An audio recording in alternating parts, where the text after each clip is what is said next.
이혼 도장 찍자마자 저는 변호사에게 짧은 문자 한 줄을 보냈습니다. 가압류 진행하세요. 지금 바로요. 전송 버튼을 누르는 순간부터 정확히 1시간 뒤 저를 10년간 현금 인출기로 부려먹던 시댁의 모든 돈줄이 단 한 번에 끊겨버렸습니다. 저들이 그토록 자랑하던 회사, 강남의 으리으리한 집, 명품 가방들이 한순간에 빨간 딱지 아래 묻혔죠. 오늘의 사연 시작합니다. 사연이 시작하기 전 좋아요와 구독을 눌러주세요. 오늘 하루 행운과 행복이 가득하도록 기원해 드릴게요. 가정법원의 무거운 문이 등 뒤에서 닫히는 순간 저는 핸드폰을 꺼내 변호사에게 짧은 문자를 보냈습니다. 가압류 진행하세요. 지금 바로요. 전송 버튼을 누르는 손끝이 떨릴 줄 알았는데 의외로 차분했습니다. 숫자 하나로 십수억을 움직여본 손이었으니까요. 저는 김서연 34살. 한때는 중견기업 회계팀에서 걸어다니는 계산기라 불렸고 지금은 누군가의 전 아내가 된 여자입니다. 법원 계단을 천천히 내려오는데 저쪽 화단 옆에서 전 남편 강민호와 시어머니 오말숙이 저를 향해 비웃음을 흘리고 있었습니다. 아이고 서연아, 그동안 우리 집구석에서 고생 많았다. 이제 다 끝났으니 얼른 친정구석으로 내려가서 두 다리 뻗고 잠이나 푹 자라. 쯧쯧. 오말숙이 손을 휘휘 저으며 말했습니다. 옆에 선 강민호가 코웃음을 치며 거들었습니다. 위자료 한 푼 안 받고 쫓겨나면서 도장 척척 찍어주는 거 보니까 역시 미련곰탱이 김서연답네. 잘 살아라. 저는 입꼬리를 살짝 올리며 고개를 숙였습니다. 네, 어머님. 그동안 감사했습니다. 참, 두 분 다 가시는 길 조심해서 가세요. 오늘따라 바람이 매섭네요. 마지막 인사였습니다. 오말숙은 그 인사가 패배자의 인사인 줄 알았겠지만 저에겐 장례식의 조사였습니다. 길가에 세워둔 택시에 올라타며 손목시계를 들여다보았습니다. 오후 2시 17분. 오늘 오후 4시에 시댁회사가 막아야 할 어음이 있었습니다. 금액은 10이요. 지금 그 회사 통장에 남은 돈은 단돈 300만 원이 채 되지 않았죠. 택시 창밖으로 햇살이 부서지는데 저는 10년 전 그 햇살을 떠올렸습니다. 24살의 저를 가장 빛나게 했던, 그러나 결국 저를 시궁창으로 끌고 들어간 그 봄날의 햇살을요. 저는 충청도 작은 읍내의 가난한 집 장녀로 태어났습니다. 아버지는 일찍 돌아가셨고 어머니는 시장 좌판에서 나무를 팔아 저와 동생을 키우셨습니다. 저에게 세상에서 가장 정직한 것은 숫자였습니다. 1 더하기 1은 언제나 2였고 10에서 7을 빼면 무조건 3이었으니까요. 사람의 마음은 변해도 숫자는 변하지 않는다. 그 믿음 하나로 악착같이 공부했습니다. 상고를 졸업하고 야간 대학을 다니며 회계사 보조 자격증을 땄고 26에는 중견식품회사 회계팀에 정직원으로 들어갔습니다. 회사에서는 저를 두고 서연 씨가 손 떼면 적자도 흑자로 바뀐다는 말이 돌았습니다. 그 회사에서 만난 박정훈 대표는 저를 친동생처럼 챙겨주며 늘 말씀하셨습니다. 서연아, 너는 셈이 빠르고 똑똑하잖니. 내 밥그릇은 네가 챙길 줄 알아야 해. 남의 집안일에 괜히 고개 내밀고 기웃거리지 마라. 알겠지? 지금 생각하면 그때 그 말을 가슴에 새기지 못한 게 한이 됩니다. 27봄 저는 회사의 지시로 미수금을 받으러 강남의 한 유통업체를 찾아갔습니다. 그곳이 바로 강민호의 회사, 정확히는 오말숙의 회사였죠. 낡은 사무실 안에서 서류를 한 아름 들고 쩔쩔매던 남자가 저를 보자마자 환하게 웃었습니다. 아이고, 회계사님 오셨습니까? 제가 이놈의 숫자들 때문에 골머리가 다 아파 죽겠습니다.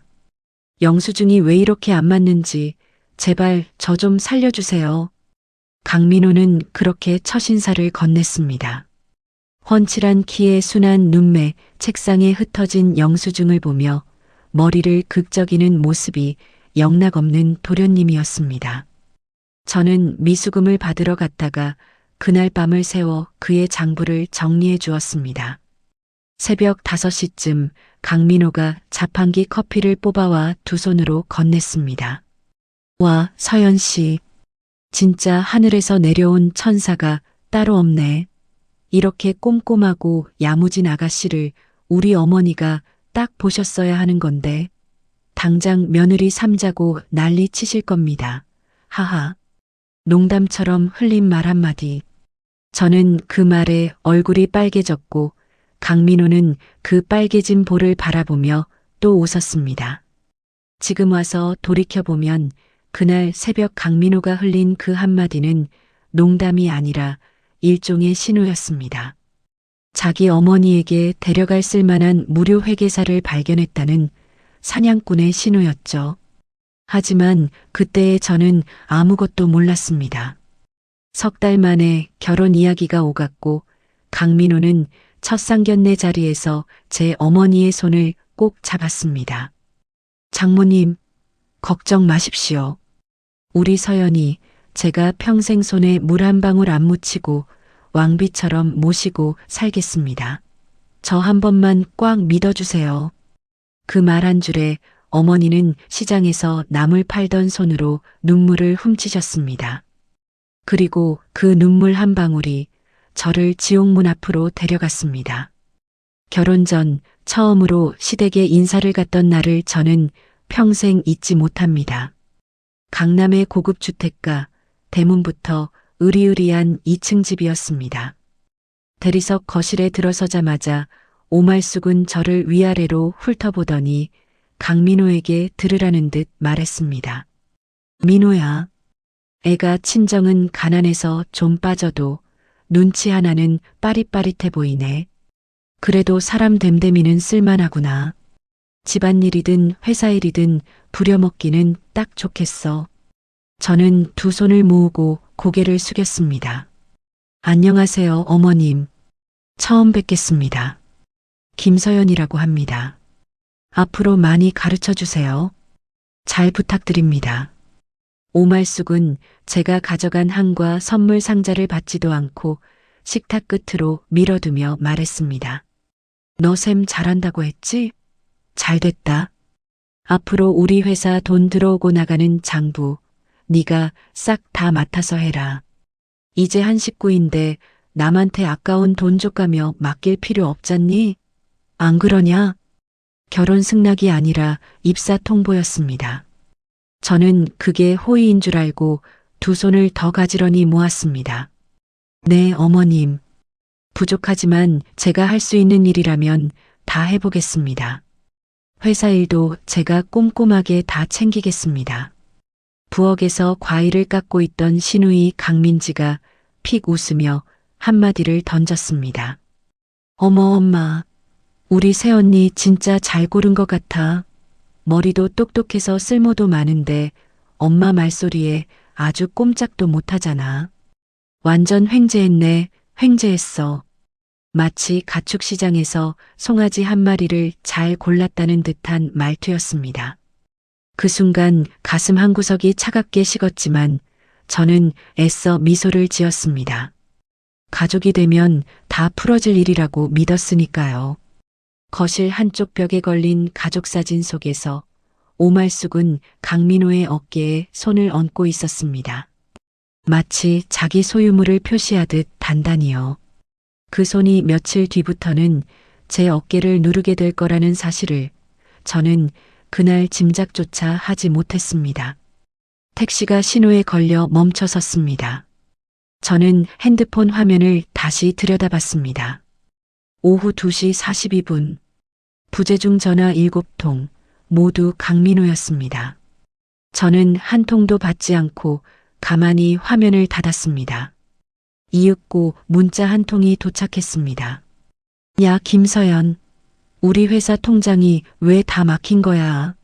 거래처에서 난리가 났어. 너 당장 전화 안 받아? 대체 뒤에서 무슨 꿍꿍이를 부린 거야? 빨리 전화 받아. 저는 답장 대신 좌석에 등을 깊이 기댔습니다. 택시기사가 백미러로 흘끔 저를 보며 말을 걸었습니다. 아이고, 손님. 오늘 뭐 아주 좋은 일 있으신가 봅니다. 그려? 얼굴이 아주 그냥 훤하시네. 저는 창밖을 바라보며 작게 답했습니다. 네. 아주 오랫동안 떼먹힌 빚을 오늘 드디어 다 받아내러 가는 길이거든요. 기사가 너털웃음을 흘리며 말했습니다. 하하. 원래 받을 돈 꽉 쥐고 있는 사람이 제일 부자라고 하더라고요. 축하드립니다. 저는 고개를 끄덕였습니다. 그 빚은 돈으로 환산할 수 없는 빚이었습니다. 10년 가까이 제가 흘린 눈물과 새벽까지 두드린 계산기 자판과 어머님 소리에 굽혀야 했던 허리. 그 모든 것에 이자까지 쳐서 받아낼 작정이었습니다. 핸드폰이 다시 울렸습니다. 이번엔 오말숙이었습니다. 저는 잠시 화면을 들여다보다가 통화 버튼을 눌렀습니다. 수화기 너머에서 오말숙의 갈라진 목소리가 터져 나왔습니다. 야, 이년아. 너 지금 어디 숨었어? 우리 회사 통장이 싹 다 얼어붙었다는데 이게 도대체 어찌 된 영문이냐?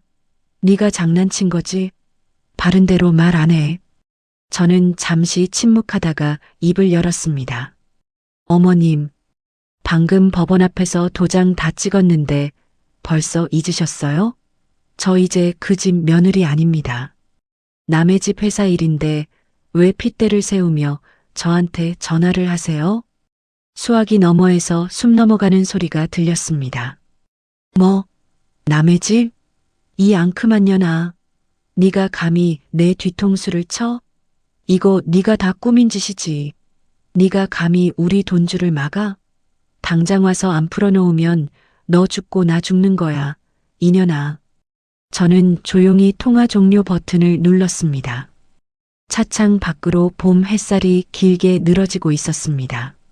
10년 전 그 봄날의 햇살과 똑같은 빛깔이었지만 오늘의 햇살은 저를 비웃지 않았습니다. 오히려 저를 다정하게 어루만지고 있었습니다. 저는 가만히 눈을 감고 10년 전 그 새벽 강민호가 건넨 자판기 커피의 맛을 떠올렸습니다. 미지근하고 달짝지근하던 그 가짜 같던 단맛을요. 챕터 2 오만함의 실체와 골마가는 헌신. 신혼여행에서 돌아온 지 사흘째 되던 날 강민호가 제 앞에 무릎을 꿇었습니다.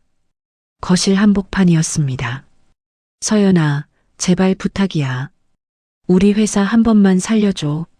저는 당황해서 강민호의 팔을 잡았습니다. 왜 이래, 일어나. 무슨 일인데 그래.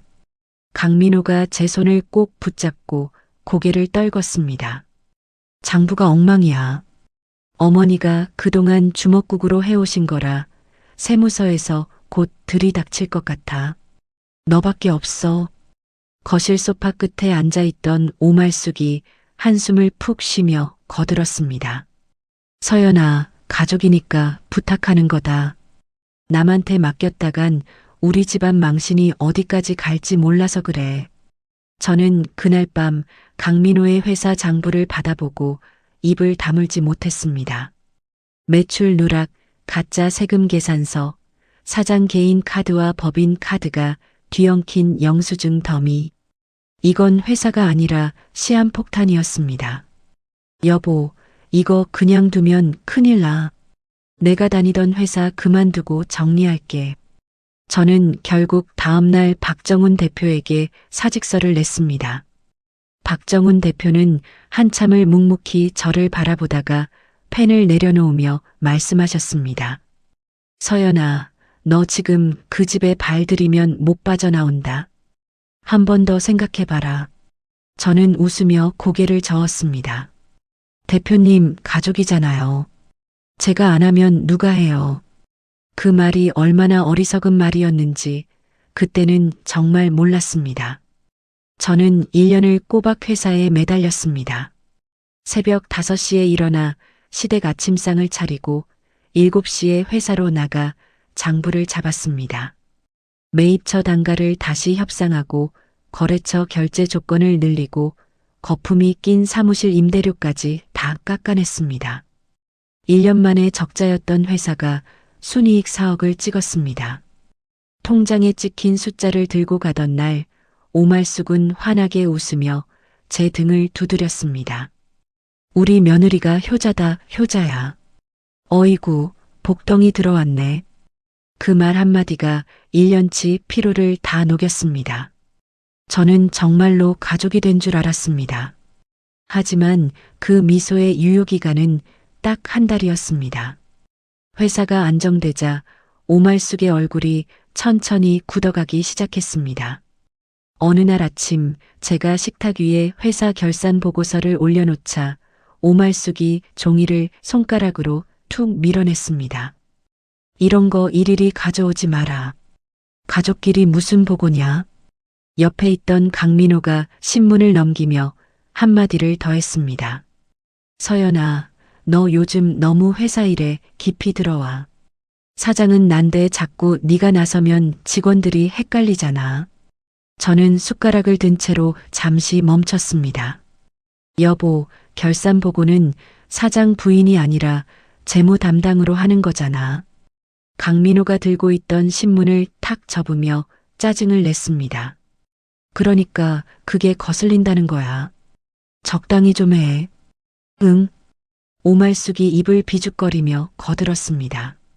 서연아, 너 친정이 비난해서 돈을 너무 따지는 것 같다. 좀 너그러워져라. 저는 입술을 깨물고 보고서를 천천히 챙겼습니다. 손끝에서 종이가 미세하게 떨렸습니다. 그날 이후로 저는 회사에서 사모님이 아니라 격리가 되었습니다. 월급도 없었습니다. 오말숙은 가족이 무슨 월급이냐, 다 우리 돈인데라며 통장조차 만들어주지 않았죠. 대신 그 집 카드값과 시누이 강민지의 백화점 영수증은 모두 제가 정리해야 했습니다. 오말숙의 사치는 갈수록 도를 넘었습니다. 2천만 원짜리 핸드백을 한 달에 2개씩 사들였고 강민지는 매달 호텔 헬스장 회원권을 갱신했습니다. 카드값이 밀리면 오말숙은 어김없이 저를 불렀습니다. 서연아, 이번 달만 내 통장에서 좀 막아라. 시집살이는 다 그러면서 사는 거다. 저는 결혼 전 모아둔 적금을 깼고 마이너스 통장도 2개를 만들었습니다. 어느 밤엔 마이너스 한도가 꽉 차서 결제가 안 된다는 문자를 받고 화장실에 주저앉아 울었습니다. 그래도 가족이니까 하며 입술을 깨물었습니다. 그러던 어느 늦은 밤이었습니다. 회사 결산을 끝내고 늦게 들어온 저는 거실불이 꺼져 있어서 조용히 신발을 벗었습니다. 부엌 쪽에서 두런두런 말소리가 들렸습니다. 오말숙과 강민호의 목소리였습니다. 저는 무심코 들으려다 멈춰섰습니다. 민호야, 서연이 그년 이제 슬슬 정리할 때 된 것 같지 않냐? 오말숙이 차를 한 모금 마시며 말했습니다. 저는 신발장 옆에 그대로 굳어버렸습니다. 심장이 쿵하고 발밑으로 떨어지는 기분이었습니다. 강민호가 코웃음을 치며 받았습니다. 엄마도 참 아직은 안 돼. 회사 거래처 명단이랑 결제 시스템이 다 그년 머릿속에 있어. 그러니까 다 빼놓고 정리하라는 거다. 단물 다 빨아먹기 전에 내치면 우리만 손해지. 오말숙이 찻잔을 달그락 내려놓으며 말을 이었습니다. 민호야, 너 그 진우 의원 딸내미 있잖냐? 그 집안이랑 사돈 한번 맺어봐라. 서연이 같은 비난한 집 며느리는 평생 우리 격 떨어뜨린다. 강민호가 잠시 침묵하다가 천천히 입을 열었습니다. 엄마 알았어. 시간 두고 천천히 정리할게. 서연이도 눈치 못 채게. 저는 신발장 모서리를 꽉 붙잡았습니다. 손톱이 휘어지는 게 느껴졌지만 아프지도 않았습니다. 귀가 멍하고 입안에 비린 맛이 돌았습니다. 저는 숨소리를 죽이고 천천히 뒷걸음질을 쳤습니다. 현관문을 다시 살그머니 열고 밖으로 나왔습니다. 엘리베이터 앞 복도에 쪼그려 앉아 입을 틀어막았습니다. 흐느낌이 새어나오지 않게 손등을 깨물었습니다. 손등에 이빨 자국이 깊게 패었지만 가슴 한가운데가 더 아팠습니다. 제가 모은 적금, 깨버린 마이너스 통장, 새벽 5시마다 끓이던 시아버지 제삿날 곰탕. 그 모든 것이 한꺼번에 머릿속에서 우르르 쏟아져 내렸습니다. 저는 한참을 그렇게 앉아 있다가 천천히 일어나 옷매무새를 가다듬었습니다. 손등에 이빨 자국을 소매로 가렸고 흐트러진 머리카락을 귀 뒤로 넘겼습니다. 엘리베이터 거울에 비친 제 얼굴은 의외로 멀쩡했습니다. 눈물 자국 하나 없이 입꼬리만 약간 굳어 있었습니다. 저는 거울 속 제 눈을 똑바로 들여다보며 작게 중얼거렸습니다. 김서연, 정신 차리자. 울 시간 없다. 다시 현관문을 열고 들어가자 오말숙이 부엌에서 저를 보고 환하게 웃었습니다. 아이고, 우리 며느리 이제 들어오네. 늦었는데 배 안 고프냐? 라면 하나 끓여줄까? 저는 신발을 가지런히 벗고 고개를 깊이 숙였습니다. 어머님 괜찮아요. 일하고 와서 입맛이 없네요. 강민호가 소파에 누운 채로 손을 흔들었습니다. 서연아, 내일 아침에 어머니 모시고 백화점 좀 갔다 와. 봄옷 한 벌 사드리게. 저는 가방끈을 꼭 쥐며 부드럽게 대답했습니다. 응, 알았어. 일찍 일어나서 모시고 갈게. 오말숙이 흡족한 표정으로 고개를 끄덕였습니다. 그래, 우리 며느리가 제일 효녀다. 저는 방으로 들어와 조용히 문을 닫았습니다. 옷장 깊숙이 손을 넣어 결혼 전부터 쓰던 낡은 가죽 다이어리를 꺼냈습니다. 회계사 보조 시절부터 들고 다니던 숫자만 가득 적힌 다이어리였습니다. 저는 책상 등을 켜고 빈 페이지에 천천히 펜을 가져갔습니다. 펜 끝이 종이에 닿는 순간 손이 더 이상 떨리지 않았습니다. 저는 또박또박 한 줄을 적어 내려갔습니다. 오늘부터 받아낼 것. 그 아래에 회사의 주거래 은행 4곳과 오말숙 명의의 부동산 목록, 강민호 개인 통장 번호를 적기 시작했습니다. 이 집안의 모든 돈줄이 어디로 흐르는지 저보다 더 잘 아는 사람은 세상에 없었습니다. 펜을 잡은 손등의 이빨 자국 위로 형광등 불빛이 차갑게 떨어졌습니다. 챕터 3 배신의 민낯과 치명적인 위기. 다이어리에 첫 줄을 적은 그날 이후로 1년이 흘렀습니다. 저는 겉으로는 더 순한 며느리가 되었고 속으로는 더 차가운 회계사가 되었습니다. 오말숙이 시키는 심부름은 토달지 않고 다 했고 강민호가 회식이라며 새벽에 들어와도 군말 없이 해장국을 끓였습니다.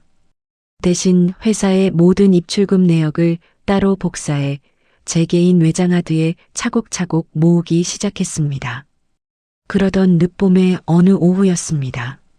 사무실 문이 활짝 열리며 향수 냄새가 먼저 안으로 들이쳤습니다. 새빨간 정장에 명품 가방을 든 여자가 또각또각 구두 소리를 내며 들어왔습니다.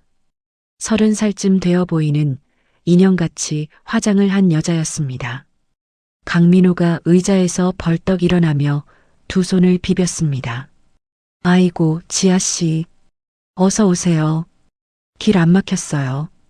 여자가 핸드백을 책상 위에 툭 던지듯 올려놓으며 웃었습니다. 강 사장님, 아빠가 오늘 꼭 미팅 잡으라셨어요. 투자권은 마음에 드시나 봐요.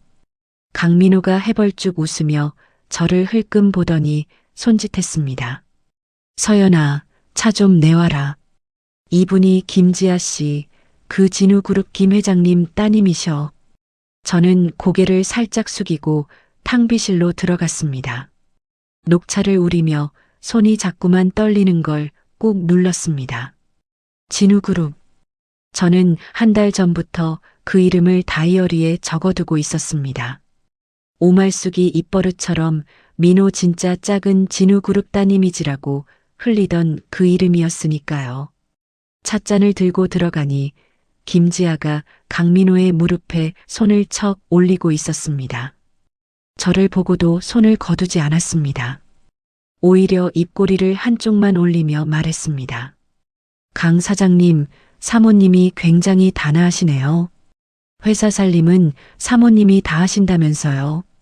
강민호가 헛기침을 하며 손을 슬쩍 밀어냈습니다. 뭐 그렇죠. 서연아, 너 자리 좀 비켜줄래? 우리 중요한 얘기 좀 해야 해서. 저는 찻잔을 내려놓고 조용히 사무실을 나왔습니다. 문을 닫는 손잡이가 손바닥에서 미끄러졌습니다. 그날 저녁 시댁 거실에서 오말숙은 김지아 사진을 핸드폰으로 들여다보며 입에 침이 마르도록 칭찬을 늘어놓았습니다. 민호야, 그 처자보면 볼수록 곱더라. 집안도 빵빵하고 우리 민호한테 딱이지. 저는 옆에서 귤을 까서 접시에 담아 올리고 있었습니다. 오말숙이 슬쩍 저를 보더니 핸드폰을 내려놓고 말했습니다. 서연아, 너 양심이라는 게 있으면 알아서 처신해라. 저는 손을 멈추고 고개를 들었습니다. 어머님, 무슨 말씀이세요? 네가 우리 민호 발목 잡고 있는 거 모르냐? 진우그룹이랑 사돈 맺을 자리에 너 같은 비난한 집 처자가 끼면 그게 사람 도리냐? 오말숙이 귤을 한 알 집어 입에 넣으며 말했습니다. 강민호는 텔레비전만 바라보며 아무 말도 하지 않았습니다. 저는 천천히 손을 내려놓고 가만히 미소를 지었습니다. 어머님, 그래도 부부 사이 일은 저희가 정할게요. 오말숙이 귤 껍질을 제 무릎 위로 툭 던지며 코웃음을 쳤습니다. 독한 년, 너 그러다 정말 알거지로 쫓겨난다. 저는 무릎 위에 떨어진 귤 껍질을 두 손으로 곧게 모아 쓰레기통에 넣었습니다. 화장실에 들어가 문을 잠그고 거울 앞에 섰습니다. 거울 속 제 얼굴은 무표정했습니다. 저는 손바닥으로 양볼을 가만히 쓸어내리고는 다시 거실로 나갔습니다. 다음 날 새벽 5시 저는 평소처럼 강민호의 차에 세차포를 들고 나갔습니다. 전날 밤 강민호가 코를 골며 잠든 사이 저는 자동차 키를 잠시 빌렸습니다. 운전석 매트 아래, 글로브 박스 안쪽, 트렁크 깊은 곳, 회계사 시절 익혔던 손버릇으로 구석구석을 훑었습니다. 블랙박스 본체 뒤편을 손가락으로 쓸어보던 순간 무언가 단단한 것이 손끝에 걸렸습니다. 검정색 테이프로 칭칭 감긴 USB 한 개였습니다. 저는 그 USB를 손바닥에 꼭 쥐고 새벽 공기 속에 한참을 서 있었습니다. 아파트 외등 불빛 아래 저의 입김이 하얗게 흩어졌습니다. 회사 사무실 구석, 아무도 출근하지 않은 시간에 저는 USB를 노트북에 꽂았습니다. 암호가 걸려 있었습니다. 저는 강민호의 생년월일, 결혼기념일, 어머니 생신을 차례로 눌러봤습니다. 오말숙의 생년월일이 정답이었습니다. 폴더가 펼쳐지는 순간 저는 의자 등받이에 깊숙이 몸을 묻었습니다. 폴더 안에는 회사 알짜 자산을 홍콩의 페이퍼 컴퍼니로 옮기는 계약서가 있었고 자산을 옮긴 뒤 회사를 일부러 부도내는 일정표가 있었습니다. 가장 마지막 파일을 클릭한 순간 저는 숨이 멎는 줄 알았습니다. 제 이름으로 된 연대보증 서류, 그것도 제가 도장을 찍어준 적 없는 서류 5장이 스캔되어 있었습니다. 부도가 나면 모든 빚, 모든 형사 책임이 김서연 한 사람에게 떨어지도록 설계된 그림이었습니다. 저는 한참 동안 그 서류를 멍하니 들여다보았습니다. 손가락 끝이 차가워지고 등줄기에 식은땀이 흘렀습니다. 옆에서 출근한 격리 직원이 인사를 건넸습니다. 사모님, 일찍 나오셨네요. 아침 식사는 하셨어요. 저는 노트북 화면을 천천히 닫으며 웃었습니다. 네, 윤주임. 어제 잠을 잘 못 자서 일찍 나와 봤어요. 목소리가 떨리지 않은 게 다행이었습니다. 그날 점심 강민호가 회사 앞 식당에서 갈비탕을 시켜놓고 저에게 말했습니다. 서연아, 다음 주에 김지아 시아버님 만나기로 했어. 50억 투자건 마무리하러. 저는 깍두기를 한 점 들어 강민호 앞 접시에 올려놓았습니다. 잘 됐네. 잘 다녀와. 강민호가 갈비탕 한 숟갈을 떠 입에 넣고 우물거리며 슬쩍 떠봤습니다. 근데 너 요즘 회사 일 좀 줄여라. 어머니가 너 자꾸 회사 들락거리는 거 보기 안 좋다 하시더라. 응, 알았어. 천천히 줄일게. 저는 부드럽게 답하며 강민호의 빈 물잔에 물을 따라 주었습니다. 강민호가 흡족하게 고개를 끄덕이며 다시 숟가락을 들었습니다. 저는 물병을 내려놓으며 시선을 식당 창밖으로 돌렸습니다. 봄 햇살이 길거리에 길게 내려앉아 있었지만 저는 그 햇살이 따뜻한지 차가운지 더 이상 느껴지지 않았습니다. 가슴 한가운데가 단단한 얼음 한 덩어리로 굳어 있는 기분이었습니다. 집으로 돌아오는 길, 저는 회사 골목 안쪽 작은 공원 벤치에 잠시 앉았습니다.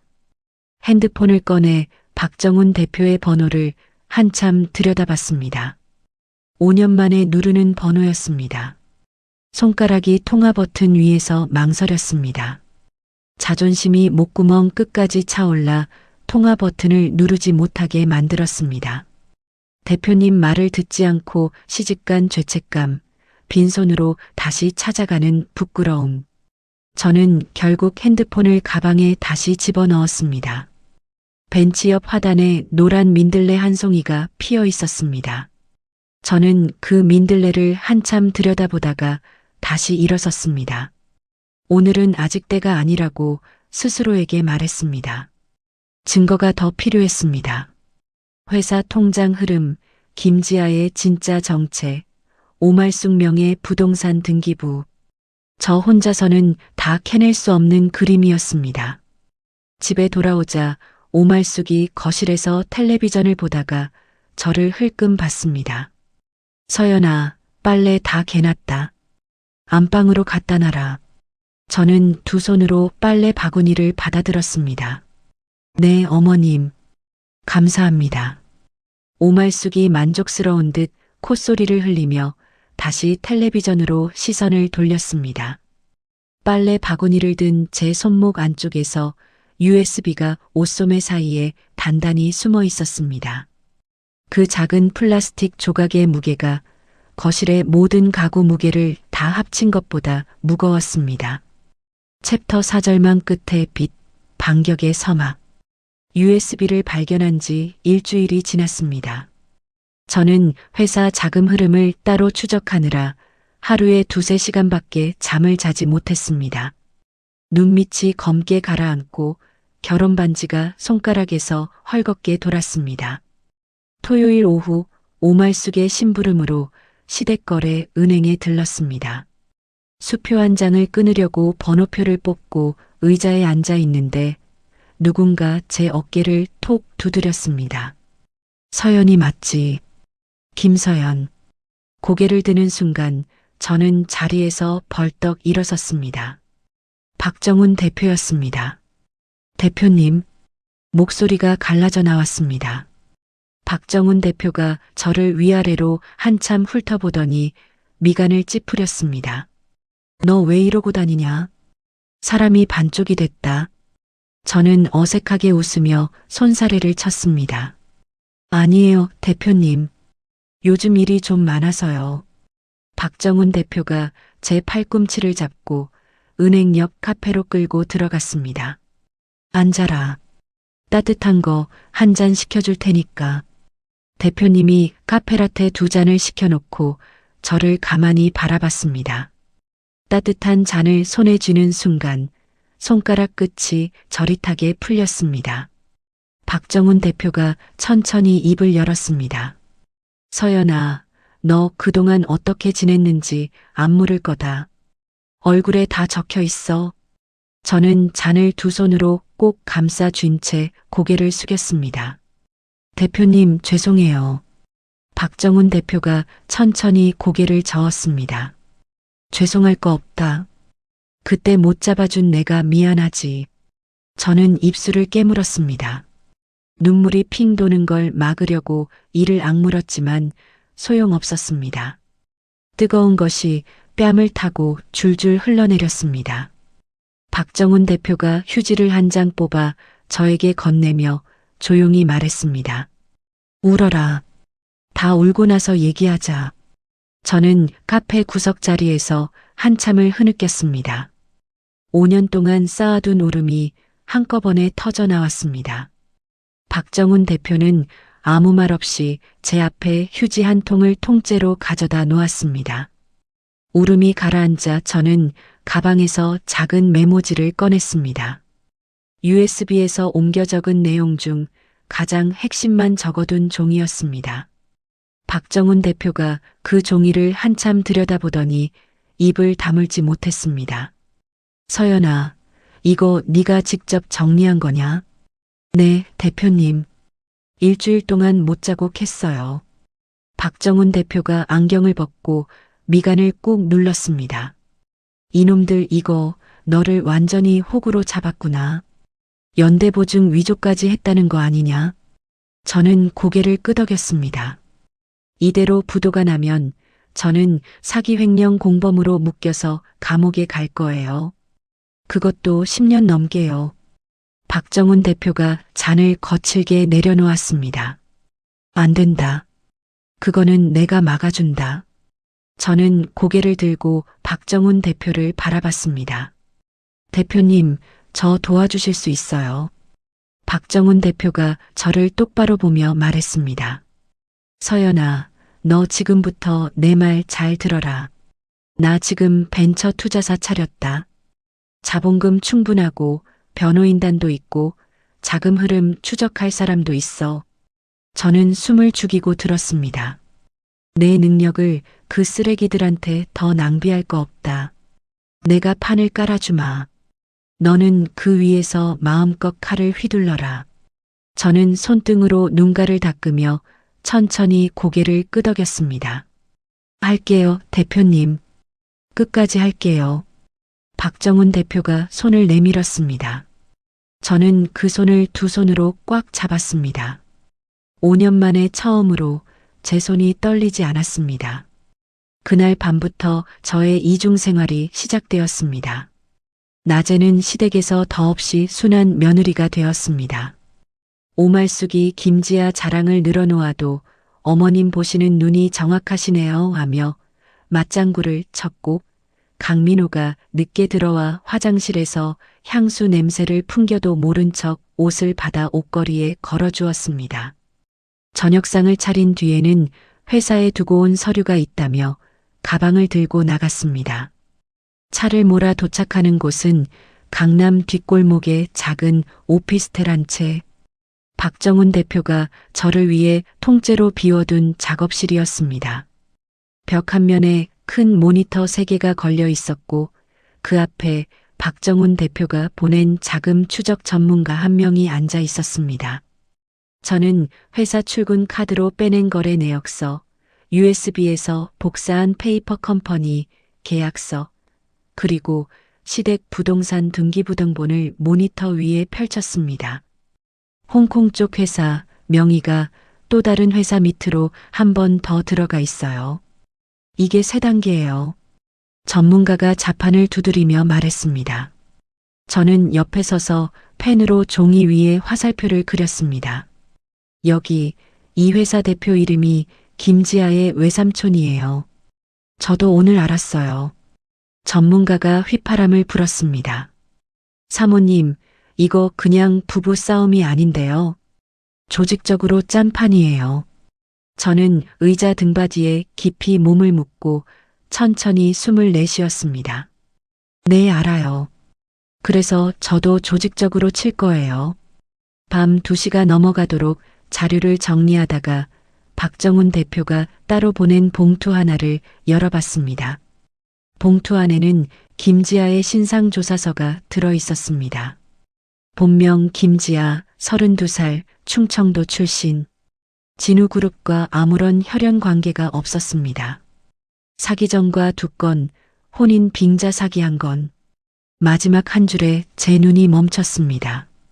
수배중 도주 현재 가명으로 활동 중. 저는 종이를 내려놓고 한참을 가만히 앉아 있었습니다. 웃음이 새어나왔습니다. 진짜 어처구니 없는 웃음이었습니다. 오말숙이 그렇게 떠받들던 진우그룹의 따님이 알고 보니 사기전과 3건의 도망자였다니. 저는 그 종이를 곱게 접어 다이어리 안쪽 깊숙이 끼워 넣었습니다. 이 카드는 마지막 순간에 쓰기로 마음먹었습니다. 그 다음 주 회사 자금 정리 명목으로 오말숙이 통장에 남은 현금 18억을 김지아 명의 통장으로 이체하는 모습을 저는 회사 컴퓨터 앞에서 실시간으로 지켜봤습니다. 강민호가 옆에서 신이 나서 떠들었습니다. 엄마, 이거 입금하면 다음 주에 진우그룹 회장님 만난대. 50억 투자권 사인하러. 오말숙이 흐뭇하게 통장을 내려놓으며 말했습니다. 민호야, 우리 이제 한 단계 올라가는 거다. 서연이 같은 빈티는 끝이고. 저는 사무실 구석 책상에서 영수증을 정리하는 척하며 슬쩍 화면을 캡처했습니다. 캡처 화면을 박정훈 대표에게 바로 전송했습니다. 답장은 단 한 줄이었습니다. 잘했다. 채권 매입 시작한다. 박정훈 대표는 약속을 지켰습니다. 차명 계좌 3개를 동원해 시댁회사가 발행한 어음과 회사채를 하나씩 걷어들이기 시작했습니다. 거래처들은 시댁회사가 곧 부도날 거라는 소문이 돌자 헐값에 채권을 내놓았습니다. 저는 그 채권 목록을 매일 밤 다이어리에 정리했습니다. 5천만 원, 1억 2천, 4억 3천. 숫자가 한 줄씩 늘어날 때마다 가슴 한쪽에 단단한 돌이 하나씩 쌓이는 기분이었습니다. 한 달이 지나자 시댁회사가 갚아야 할 빚의 7알이 박정훈 대표와 제 손안에 들어와 있었습니다. 그 말은 결국 시댁회사의 목줄을 제가 쥐고 있다는 뜻이었습니다. 어느 날 밤 작업실에서 마지막 채권 매입 서류를 검토하고 집으로 돌아오는 길이었습니다. 신호 대기 중인 차 안에서 저는 운전대에 2손을 올린 채 가만히 정면을 바라봤습니다. 신호등의 빨간 불빛이 차 유리에 번졌습니다. 라디오에서 흘러나오는 옛 노래 한 소절이 차 안을 채웠습니다. 저는 그 노래에 맞춰 작게 흥얼거리다가 입꼬리를 천천히 올렸습니다. 집에 도착해 현관문을 열자 거실에서 강민호가 소파에 누워 텔레비전을 보다가 짜증을 냈습니다. 너 어디 갔다 이제 와. 어머니 약 챙겨드려야 되잖아. 저는 가방을 내려놓고 부드럽게 웃었습니다. 미안해 여보. 거래처 마무리할 게 좀 있어서. 약 지금 챙겨드릴게. 강민호가 혀를 차며 다시 텔레비전으로 시선을 돌렸습니다. 꼴값이다 진짜. 회사 일이 무슨 내일이라고. 저는 부엌으로 들어가 오말숙의 약통을 챙기면서 약통 뚜껑을 여는 손가락 끝을 천천히 내려다봤습니다.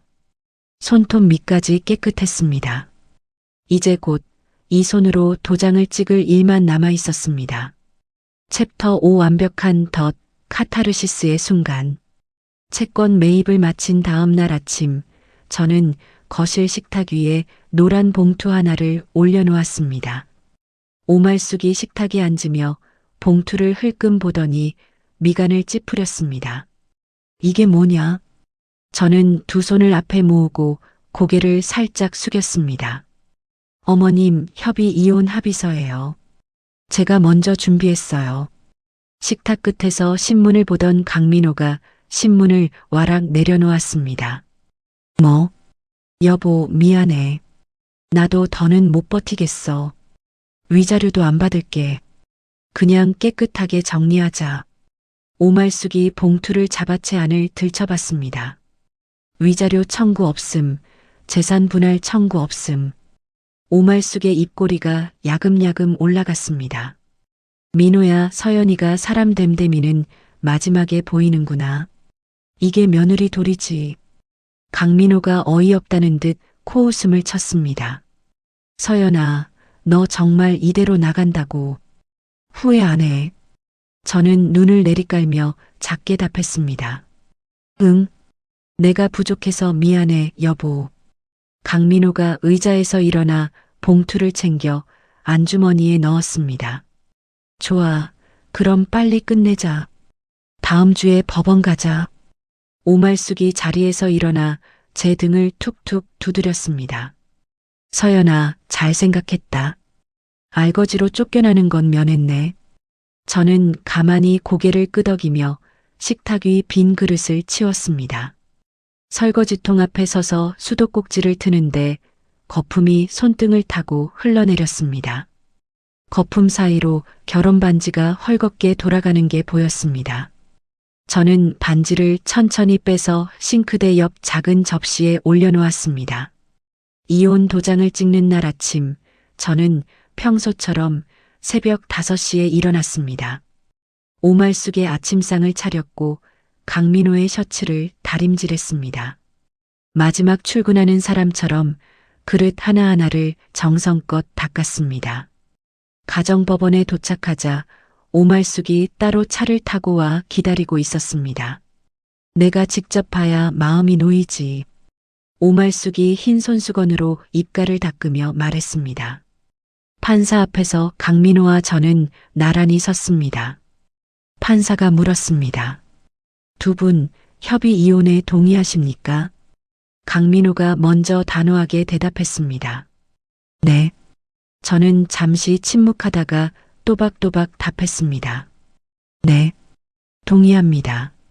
도장이 서류 위에 찍히는 순간 저는 핸드폰을 슬쩍 꺼내 화면을 켰습니다. 오전 11시 17분. 저는 미리 작성해둔 문자를 변호사에게 전송했습니다. 가압류 진행하세요. 지금 바로요. 전송 완료. 법원 계단을 내려오면서 오말숙이 저를 향해 손을 휘휘 저었습니다. 서연아, 그동안 수고했다. 친정 가서 발 닦고 잠이나 자라. 옆에서 강민호가 코웃음을 치며 거들었습니다.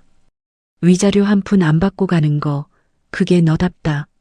저는 입꼬리를 살짝 올리며 고개를 숙였습니다. 네, 어머님. 안녕히 가세요.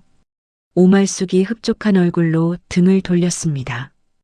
강민호도 어머니의 팔짱을 끼고 검은 세단으로 걸어갔습니다. 저는 두 사람의 뒷모습이 차 안으로 사라질 때까지 그 자리에 가만히 서 있었습니다. 햇살이 법원 마당의 보도블록 위로 길게 내려앉아 있었습니다. 손목시계를 들여다봤습니다. 11시 20분. 오후 2시까지 정확히 2시간 40분 남았습니다. 택시를 잡아 타고 박정훈 대표의 사무실로 향했습니다.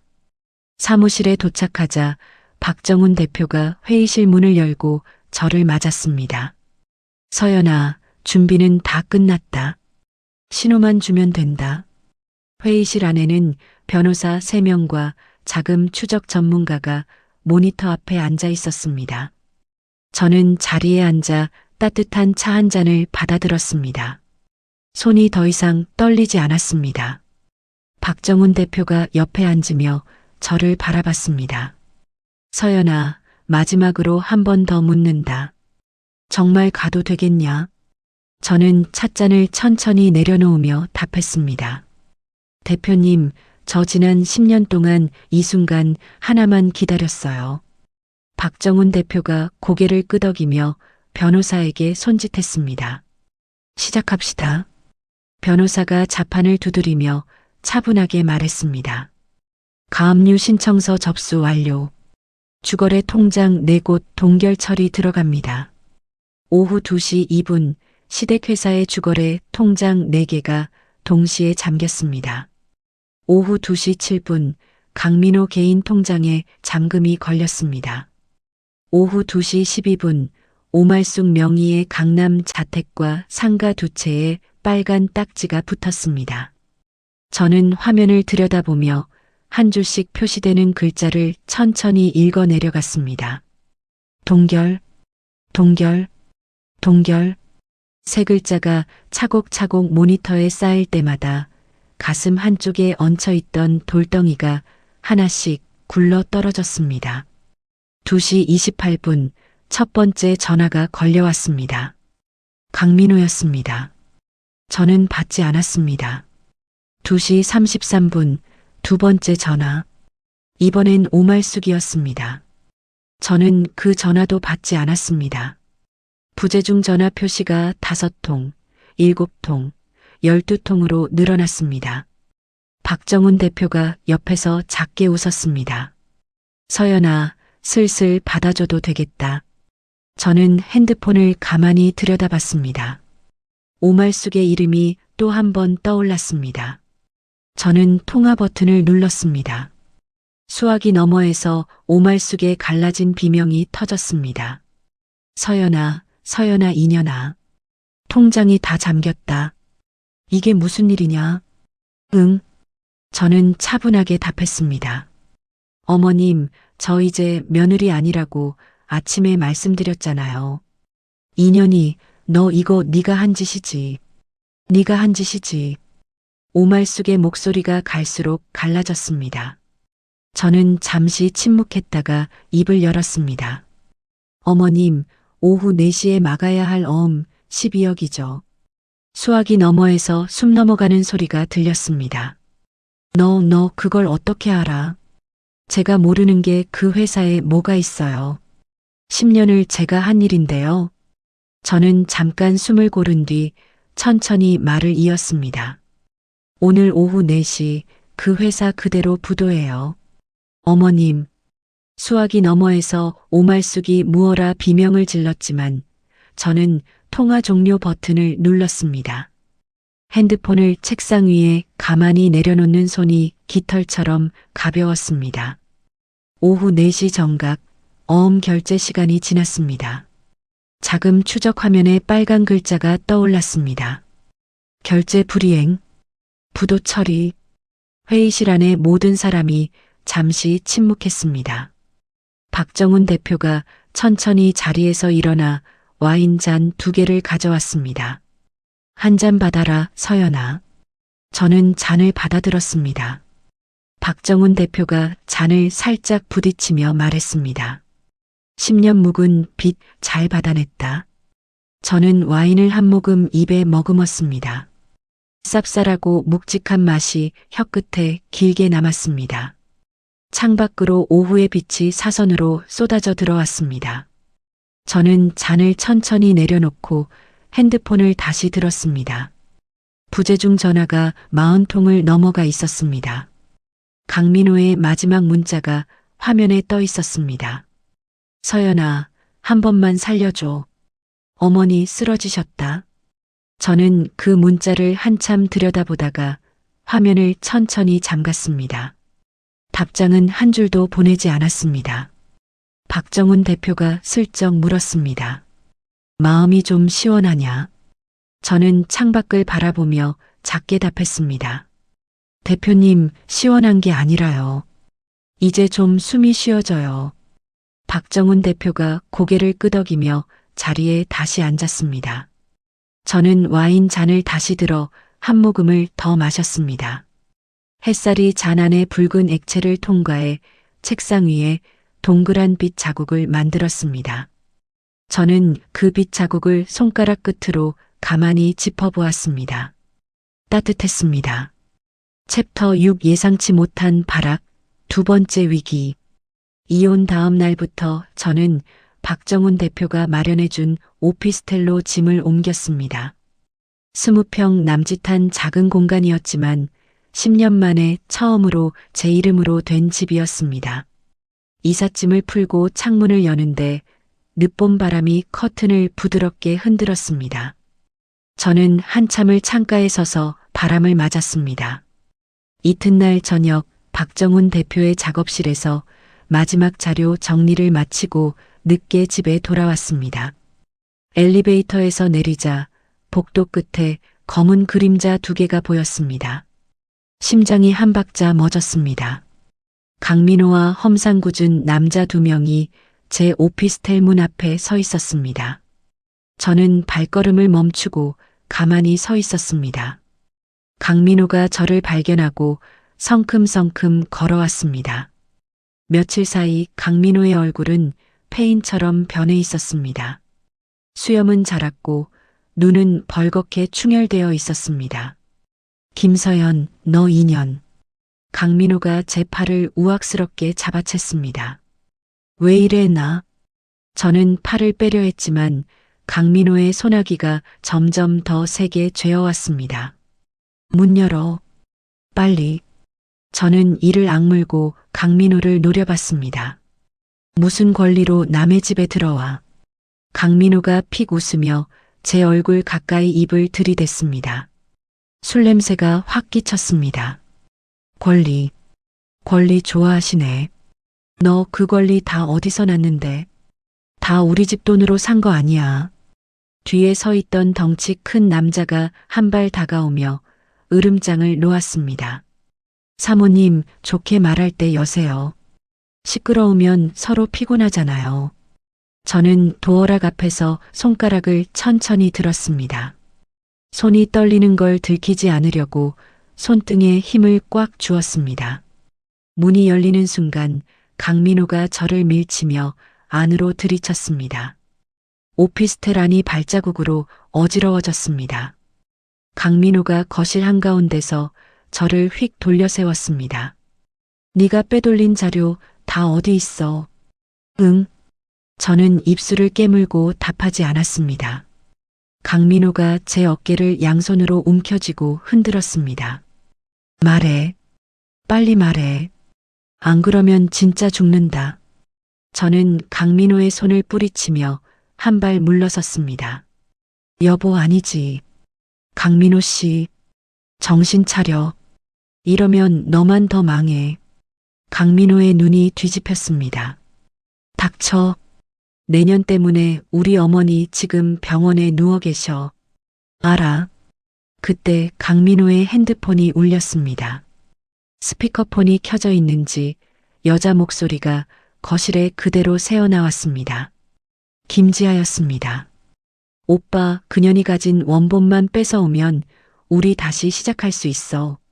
내가 아빠한테 말해서 자금 빼올게. 저는 그 목소리를 들으며 속으로 작게 웃었습니다.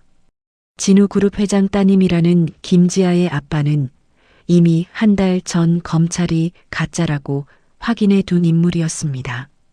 강민호는 핸드폰에 대고 거칠게 답했습니다. 알았어, 지아야. 곧 갈게. 전화를 끄는 강민호가 다시 저를 노려봤습니다.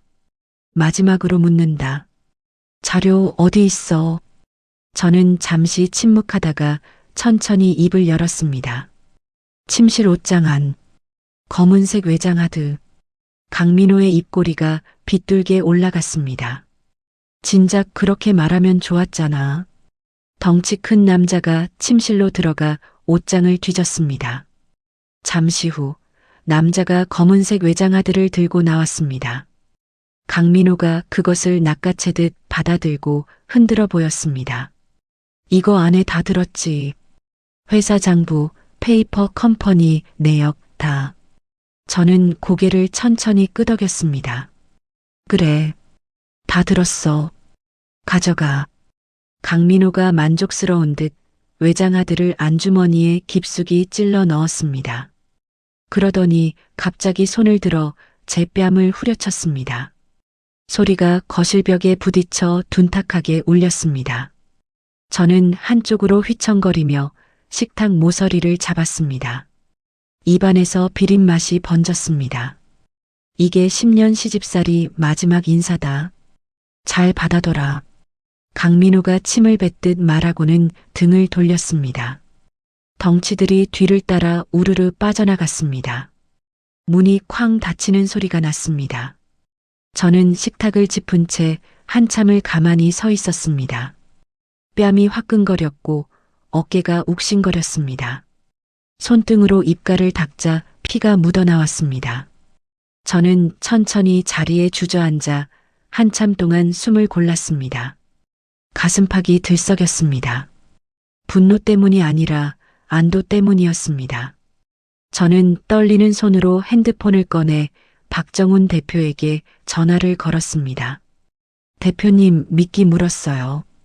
박정훈 대표의 다급한 목소리가 수화기 너머에서 터졌습니다. 서연아, 너 괜찮냐? 다친 데는 없냐? 괜찮아요. 입술 좀 터졌어요. 이놈들을 그냥. 내가 지금 바로 사람 보낸다. 아니요, 대표님. 지금 보내면 안 돼요. 미끼를 그대로 물게 두셔야 해요. 수화기 너머에서 박정훈 대표가 깊은 한숨을 내쉬었습니다. 서연아, 너는 정말 무서운 사람이다. 저는 입가에 묻은 피를 휴지로 닦으며 작게 답했습니다. 대표님, 무서운 사람으로 안 만들었으면 됐잖아요. 저 사람들이. 같은 시각 강민호는 시내 변두리의 낡은 모텔로 들어가고 있었습니다. 방문이 열리자 김지아가 침대에 다리를 꼬고 앉아 있다가 벌떡 일어났습니다. 오빠 가져왔어. 강민호가 외장하드를 침대 위에 툭 던졌습니다. 이거 안에 다 들었대. 어머니 살릴 수 있어, 이제. 김지아가 외장하드를 집어들고 빙긋 웃었습니다. 오빠 진짜 잘했다. 노트북 켜자. 두 사람은 침대 옆 작은 책상에 노트북을 펼쳤습니다. 외장하드를 꽂자 비밀번호 입력창이 떴습니다. 강민호가 자판을 두드리는데 손가락이 자꾸 미끄러졌습니다. 오빠, 비밀번호 알아? 어머니 생신. 늘 그거였어. 강민호가 자신있게 자판을 눌렀습니다. 엔터키를 누르는 손가락이 살짝 떨렸습니다. 화면이 천천히 열리기 시작했습니다. 폴더 안에는 회사 자료, 페이퍼 컴퍼니 계약서, 강민호의 횡령 내역서가 가지런히 정리되어 있었습니다. 강민호가 안도의 한숨을 내쉬었습니다. 있다. 다 있다. 김지아가 강민호의 어깨를 두드리며 다급하게 말했습니다. 오빠, 빨리 다 지워. 한 개도 남기지 말고. 강민호가 마우스로 모든 파일을 드래그한 뒤 삭제 버튼 위에 손가락을 가져갔습니다. 이걸로 끝이다. 김서연, 너 2년. 강민호가 이를 악물고 삭제 버튼을 눌렀습니다. 같은 시각 저의 오피스텔, 작은 모니터 위에 빨간 점 하나가 깜빡 켜졌습니다. 저는 입가에 휴지를 댄 채 그 빨간 점을 가만히 들여다봤습니다. 화면 아래 문구 한 줄이 떠올랐습니다. 전송 시작. 저는 핸드폰을 들어 박정훈 대표에게 짧은 문자를 보냈습니다. 대표님, 덫이 닫혔어요. 휴지를 입에서 떼고 일어나 거울 앞으로 갔습니다. 거울 속에서 입가가 찢어진 여자가 저를 바라보고 있었습니다. 저는 그 여자의 눈을 가만히 들여다보며 입꼬리를 천천히 올려 보였습니다.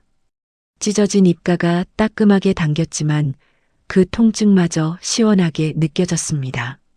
챕터 7함정 속의 함정, 완벽한 몰락. 강민호가 삭제 버튼을 누른 순간 모텔방 노트북 화면이 갑자기 까매졌습니다. 뭐야 이거? 왜 꺼져? 강민호가 노트북을 흔들었습니다. 김지아가 옆에서 다급하게 자판을 두드렸습니다. 오빠 잠깐. 뭔가 이상해. 까만 화면 한가운데에 작은 글자가 한 줄씩 떠오르기 시작했습니다. 전송 중. 1%. 전송 중. 17%. 전송 중. 43%. 강민호의 얼굴이 새파랗게 질렸습니다. 이게 뭐야? 지아야, 이거 뭐냐고. 김지아가 노트북 뒤를 더듬어 전원 코드를 잡았습니다. 뽑아. 빨리 뽑아. 강민호가 코드를 거칠게 잡아챘습니다. 전원 코드가 콘센트에서 뽑혔지만 노트북 배터리는 그대로 돌아가고 있었습니다. 화면 위 숫자는 멈추지 않았습니다. 전송 중 76%, 전송 중 91%. 강민호가 외장하드를 노트북에서 우악스럽게 뽑아냈습니다. 그러나 화면 위 숫자는 끝까지 올라갔습니다. 전송 완료 100%. 그 순간 노트북 화면이 다시 환하게 켜졌습니다. 화면 가득 새빨간 문서 한 장이 떠올랐습니다.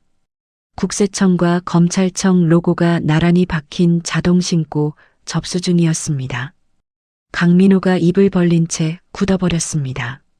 아니야. 이건 아니야. 김지아가 핸드폰을 꺼내 어딘가로 전화를 걸었습니다. 여보세요. 여보세요. 사장님, 사장님 큰일 났어요. 사장님. 수화기 너머는 이미 신호음만 길게 울렸습니다. 같은 순간 노트북 화면이 한 번 더 깜빡였습니다. 새로운 창이 열리며 사진 한 장이 떴습니다. 법원 판결문 위에 김지아의 얼굴 사진이 박혀 있는 서류였습니다. 이름 김지아, 사기 전과 2건, 혼인 빙자 사기 1건, 수배중 도주. 강민호의 눈이 천천히 김지아 쪽으로 돌아갔습니다. 이게 뭐야? 지아야, 이거 뭐냐고. 김지아가 한 발 물러섰습니다. 오빠, 그거 아니야. 누가 합성한 거야? 합성 좋아하시네. 사진이 너잖아. 내 얼굴이잖아. 강민호가 의자에서 벌떡 일어나 김지아의 손목을 잡아챘습니다. 내 아버지, 진우그룹 회장. 진짜냐? 진짜냐고. 김지아가 손목을 빼려 발버둥 쳤습니다. 오빠 아파. 나 진짜냐고 묻잖아. 김지아가 입술을 깨물다가 결국 새된 목소리로 쏘아붙였습니다. 진짜 같았으면 너 같은 거지가 50억 만져볼 수 있을 것 같아. 강민호의 손에서 김지아의 손목이 툭 떨어졌습니다. 강민호가 한참을 멍하니 서 있다가 짐승 같은 소리를 지르며 침대 위 노트북을 집어들어 벽으로 던졌습니다. 노트북이 벽에 부딪혀 박살이 났습니다. 김지아가 침대 위에 놓인 자기 핸드백을 잡아챘습니다. 오빠, 나도 피해자야. 나도 다 쓰고 살았어. 인연이. 강민호가 김지아의 머리채를 잡아챘습니다. 김지아가 강민호의 얼굴을 손톱으로 핥히었습니다. 두 사람은 좁은 모텔방 안에서 서로의 머리채를 잡고 뒹굴었습니다. 탁자가 넘어졌고 컵이 깨졌습니다. 옆방 손님이 벽을 두드리며 욕을 했지만 두 사람은 멈추지 않았습니다. 같은 시각 저의 오피스텔. 저는 따뜻한 차 한 잔을 들고 거실 소파에 앉아 있었습니다. 핸드폰 화면 위로 박정훈 대표의 문자가 들어왔습니다. 전송 완료. 국세청, 검찰 양쪽 다 접수됐다. 저는 차를 한 모금 마셨습니다. 뜨거운 김이 입가에 닿자 어제 강민호가 때린 자리가 살짝 따끔거렸습니다. 저는 그 통증을 천천히 음미했습니다. 이 작은 통증의 대가로 10년의 빚을 받아냈다고 생각하니 차마 비싸다는 말이 나오지 않았습니다. 이튿날 새벽 검찰의 압수수색이 시작되었습니다. 오말숙이 입원해 있던 병원의 1인실에도 검찰 수사관이 들이닥쳤습니다. 오말숙은 링거를 꽂은 채 침대에서 일어나 앉아 비명을 질렀습니다.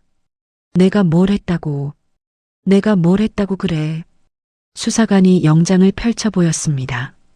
여사님, 조세 포탈 및 사기 혐의로 수사가 진행됩니다. 옷 챙기시죠. 오말숙이 손을 떨며 핸드폰을 들어 강민호에게 전화를 걸었습니다. 신호음은 길게 울렸지만 연결되지 않았습니다. 강민호는 그 시간 모텔방 바닥에 주저앉아 있었습니다. 문 앞에 수사관 4명이 들어서 있었습니다. 김지아는 화장실 창문으로 도망치다가 1층 화단에서 잡혀 수갑을 차고 있었습니다. 저는 그 모든 광경을 박정훈 대표의 작업실 모니터로 지켜봤습니다. 박정훈 대표가 옆에서 조용히 차 한 잔을 더 따라주었습니다. 서연아, 검찰에서 너 참고인으로 부를 거다. 자료 정리해 두자. 네, 대표님. 이미 다 분류해뒀어요. 저는 책상 위에 두꺼운 서류철 3권을 가지런히 올려놓았습니다. 매입처 내역, 자금 흐름도, 위조된 연대보증 서류 원본 비교 자료까지 한 권씩 색깔별로 정리되어 있었습니다. 박정훈 대표가 서류를 한 장씩 넘겨보며 고개를 끄덕였습니다. 이 정도면 검사들이 일하기 편하겠다. 제가 10년 동안 한 일이 이거였잖아요. 저는 작게 웃었습니다. 오후가 되어 검찰청에서 출석 요청이 왔습니다. 저는 단정한 베이지색 정장을 입고 박정훈 대표의 변호인과 함께 검찰청으로 들어갔습니다. 조사실 안에서 담당 검사가 서류를 한 장씩 넘기며 물었습니다. 김서연 씨, 이 연대보증 서류에 본인 도장이 찍혀 있는데 직접 찍으신 거 맞습니까? 저는 가방에서 작은 비닐 봉투를 꺼냈습니다. 봉투 안에는 도장 1개와 인주가 들어 있었습니다. 검사님, 이게 제 인감 도장이에요. 결혼 전부터 쓰던 거고요. 한 번도 남의 손에 넘긴 적이 없어요. 검사가 도장을 받아들고 들여다봤습니다. 보증 서류에 찍힌 도장과 비교해 보겠습니다. 조사실 옆방에서 필적 감정관이 2 도장을 나란히 놓고 확대경을 들이댔습니다. 10분쯤 지나 감정관이 들어와 검사에게 보고했습니다. 검사님, 보증 서류에 찍힌 도장은 위조본입니다. 미세한 결이 완전히 다릅니다. 검사가 천천히 고개를 끄덕이며 저를 바라봤습니다. 김서연 씨, 고생 많으셨습니다. 오늘은 여기까지 하시고 다음 주에 한 번 더 모시겠습니다. 저는 자리에서 일어나 고개를 깊이 숙였습니다. 네, 검사님. 언제든지 부르세요. 검찰청 정문을 나서는데 늦은 오후에 햇살이 계단 위로 길게 내려앉아 있었습니다. 저는 그 계단 한가운데서 잠시 멈춰 섰습니다. 핸드폰을 꺼내 박정훈 대표에게 짧은 문자를 보냈습니다. 대표님, 끝났어요. 답장은 한 줄이었습니다. 수고했다. 저녁 같이 먹자. 저는 핸드폰을 가방에 넣고 천천히 계단을 내려왔습니다. 뒤에서 누군가 흐느끼는 소리가 들렸습니다. 돌아보니 머리가 산발이 된 오말숙이 휠체어에 앉아 검찰청 입구로 들어오고 있었습니다. 저를 발견한 오말숙이 휠체어에서 일어나려고 발버둥 쳤습니다. 서연아, 서연아, 살려다오. 한 번만 살려다오. 수사관 2명이 오말숙을 다시 휠체어에 앉혔습니다. 저는 그 자리에 가만히 서서 오말숙을 바라봤습니다. 오말숙의 얼굴 위로 10년 전 강남 자택 거실에서 저를 위아래로 훑어보던 표정이 겹쳤습니다. 저는 천천히 입을 열었습니다. 어머님, 오말숙이 고개를 들었습니다. 안녕히 가세요. 저는 짧게 인사하고 등을 돌렸습니다. 오말숙이 등 뒤에서 무어라 비명을 질렀지만 저는 한 번도 뒤를 돌아보지 않았습니다. 계단을 다 내려와 길가에 서니 박정훈 대표의 차가 저를 기다리고 있었습니다. 저는 조수석 문을 열고 가만히 올라탔습니다. 박정훈 대표가 시동을 걸며 물었습니다. 어디로 갈까? 저는 잠시 생각하다가 답했습니다. 대표님, 저 따뜻한 국밥 한 그릇 먹고 싶어요. 박정훈 대표가 픽 웃으며 차를 출발시켰습니다. 그래. 10년 묵은 체증 내리려면 국밥이 제일이지. 차창 밖으로 봄 저녁의 거리가 천천히 흘러갔습니다. 저는 차창에 머리를 기대고 가만히 눈을 감았습니다. 챕터 8 정의로운 결말, 새로운 시작. 선고일은 늦여름의 어느 흐린 오후였습니다. 저는 짙은 회색 정장에 단정한 굽 낮은 구두를 신고 법정에 들어섰습니다. 방청석 맨 뒷줄, 출입구와 가장 가까운 자리에 조용히 앉았습니다. 피고인석에는 강민호와 오말숙이 나란히 앉아 있었습니다. 두 사람 모두 푸른색 수의 차림이었습니다. 오말숙은 살이 쪽 빠져 광대뼈가 도드라져 보였고 강민호는 머리를 빡빡 깎은 채 고개를 푹 숙이고 있었습니다. 옆 피고인석에는 김지아가 앉아 있었습니다. 화장기 하나 없는 얼굴이 10년은 늙어 보였습니다. 판사가 자리에 앉으며 서류를 펼쳤습니다. 피고인 강민호, 오말숙, 특정 경제범죄 가중처벌 등에 관한 법률 위반, 사기, 횡령, 조세 포탈 혐의에 대해 다음과 같이 선고한다. 법정안이 조용해졌습니다. 저는 두 손을 무릎 위에 가지런히 모은 채 정면을 바라봤습니다. 피고인 강민호, 징역 5년. 강민호의 어깨가 한 번 움찔했습니다. 피고인 오말숙, 징역 3년. 오말숙이 자리에서 휘청하며 옆에 변호인 어깨를 붙잡았습니다. 피고인 김지아, 사기 및 사기 미수 혐의에 대해 징역 4년을 선고한다. 김지아가 두 손으로 얼굴을 가렸습니다. 판사의 의사봉이 한 번 가볍게 내리쳐졌습니다. 그 소리가 법정 천장에 잠시 머물다가 사라졌습니다. 법정 경위가 세 사람에게 차례로 수갑을 채웠습니다. 수갑이 채워지는 소리가 짤각, 짤각하고 울렸습니다. 강민호가 천천히 고개를 들어 방청석을 두리번거렸습니다. 저와 눈이 마주치는 순간 강민호의 얼굴이 일그러졌습니다. 강민호가 자리에서 일어나려 발버둥쳤습니다. 서연아, 서연아, 한 번만 살려줘. 법정 경위가 강민호의 어깨를 누르며 제지했습니다. 피고인, 자리에 앉으세요. 서연아, 내가 잘못했다. 내가 정말 잘못했어. 강민호가 울먹이며 소리쳤습니다. 오말숙도 휘청거리며 저를 향해 손을 뻗었습니다. 서연아, 우리 며느리야. 한 번만 받아오. 한 번만. 저는 두 사람을 가만히 바라봤습니다. 눈물도 분노도 올라오지 않았습니다. 가슴 한가운데가 잔잔한 호수처럼 평평했습니다. 저는 천천히 자리에서 일어나 가방을 들었습니다. 방청석 통로를 따라 출입구 쪽으로 걸어갔습니다. 뒤에서 강민호의 울음 섞인 외침이 계속되었지만 저는 한 번도 돌아보지 않았습니다. 법정 문을 열고 복도로 나섰습니다.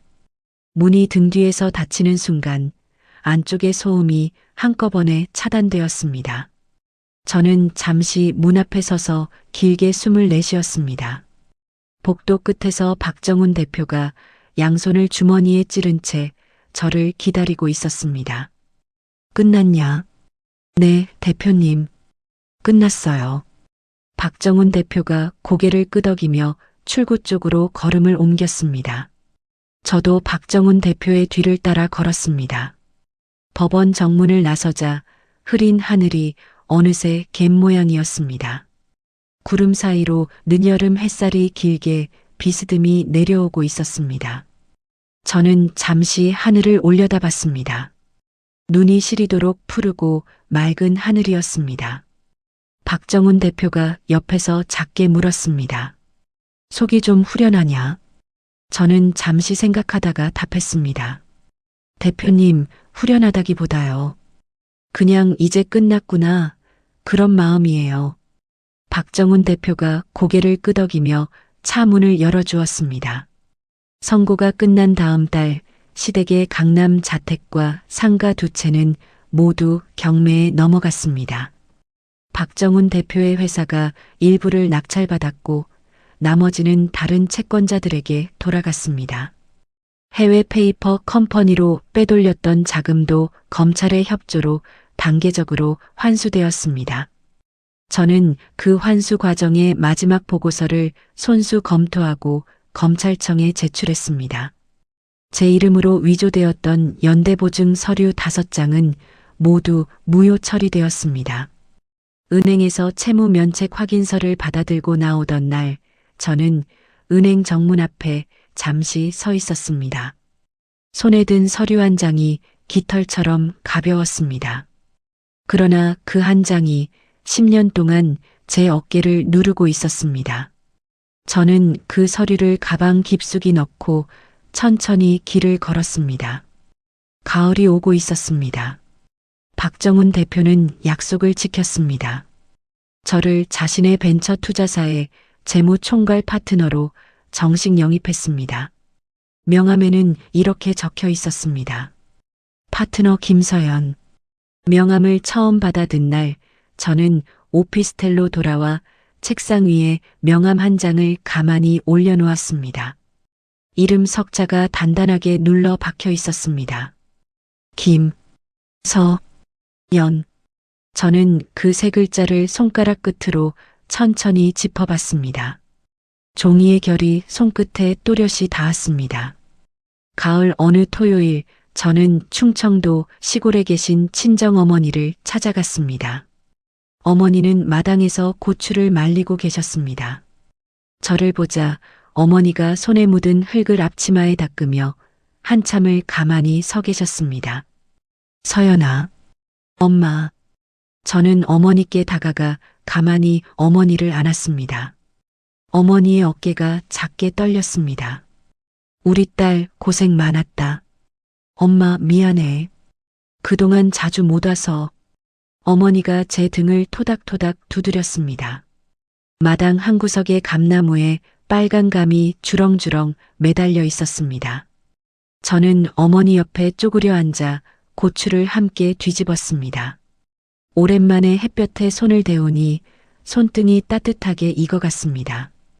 해질 무렵 어머니가 끓여주신 된장국에 밥을 말아 먹었습니다. 뜨거운 국물이 목구멍을 타고 천천히 내려갔습니다. 저는 천천히 숟가락을 들고 한 술 한 술 음식을 씹었습니다. 5년 만에 음식의 맛이 또렷이 느껴졌습니다. 저녁상을 물리고 마루에 앉아 어머니의 무릎을 베고 누웠습니다. 어머니가 제 머리카락을 천천히 쓸어주셨습니다. 엄마. 응, 나 이제 잘 살 거야. 어머니가 작게 웃으셨습니다. 그래, 우리 딸. 이제 너 좋을 대로 살아라. 저는 가만히 눈을 감았습니다. 마루 너머로 풀벌레 소리가 길게 이어졌습니다. 마당 위로 둥근 달이 떠오르고 있었습니다. 겨울이 시작될 무렵 저는 박정훈 대표의 회사에서 첫 단독 투자권을 맡았습니다. 20대 청년 둘이 차린 작은 회계 솔루션 회사였습니다. 저는 두 청년 앞에 앉아 그들의 계획서를 한 장 한 장 넘겨봤습니다. 서툰 글씨, 어색한 숫자, 그러나 진심이 묻어나는 한 장. 저는 10년 전 새벽 5시 강민호가 들고 와 보여줬던 엉성한 장부를 잠시 떠올렸습니다. 이번엔 다를 거라는 확신이 들었습니다. 이번엔 제가 휘둘리는 자리가 아니라 판을 보는 자리에 있었으니까요. 저는 두 청년에게 미소를 지으며 말했습니다. 숫자는 거짓말을 안 해요. 한 줄씩 같이 다시 짜봅시다. 두 청년이 환하게 웃었습니다. 회의실 창밖으로 첫눈이 흩날리고 있었습니다. 저는 펜을 들어 계획서 위에 빨간 줄을 천천히 그어 내려갔습니다. 펜 끝이 종이 위를 미끄러지는 감각이 손끝에 또렷이 닿았습니다. 참는 것이 미덕이라고 누군가 저에게 가르쳤다면 이제 저는 그 말을 분명히 거절할 수 있게 되었습니다. 저를 지키는 힘은 누구의 손에서 오는 것이 아니라 제 안의 단단한 숫자와 그 숫자를 다룰 줄 아는 손끝에서 온다는 것을 이제는 압니다. 회의실 창에 비친 제 얼굴에 살짝 웃음이 걸려 있었습니다. 저는 그 웃음을 가만히 들여다보다가 다시 펜을 잡았습니다. 10년이라는 시간이 짧다면 짧고 길다면 긴 세월이었지만 저는 그 시간을 후회하지 않습니다. 그 10년이 없었다면 저는 제 안에 이렇게 단단한 사람이 살고 있는 줄 영영 몰랐을 테니까요. 가족이라는 이름으로 누군가의 헌신을 당연하게 여기는 사람들에게 한 가지만 말씀드리고 싶습니다. 참는 사람의 침묵은 동의가 아니라 언젠가 돌아올 청구서라는 것을요. 그리고 지금 어디선가 며느리라는 이름 뒤에, 아내라는 이름 뒤에, 딸이라는 이름 뒤에 자신을 숨기고 계신 분이 계시다면 부디 잊지 마세요. 당신을 지키는 힘은 누군가의 손에서 오는 것이 아니라 당신 자신의 이름 석자 안에 이미 들어있다는 것을요. 저는 이제 김서연이라는 이름으로 매일 아침을 맞이합니다. 누군가의 며느리도 누군가의 아내도 아닌 그저 김서연으로 말이죠. 이 이름이 얼마나 따뜻하고 단단한 것인지 이제야 알게 되었습니다. 이야기를 끝까지 들어주신 분이 계시다면 잘 들었다고 댓글 하나만 남겨주세요. 감사합니다.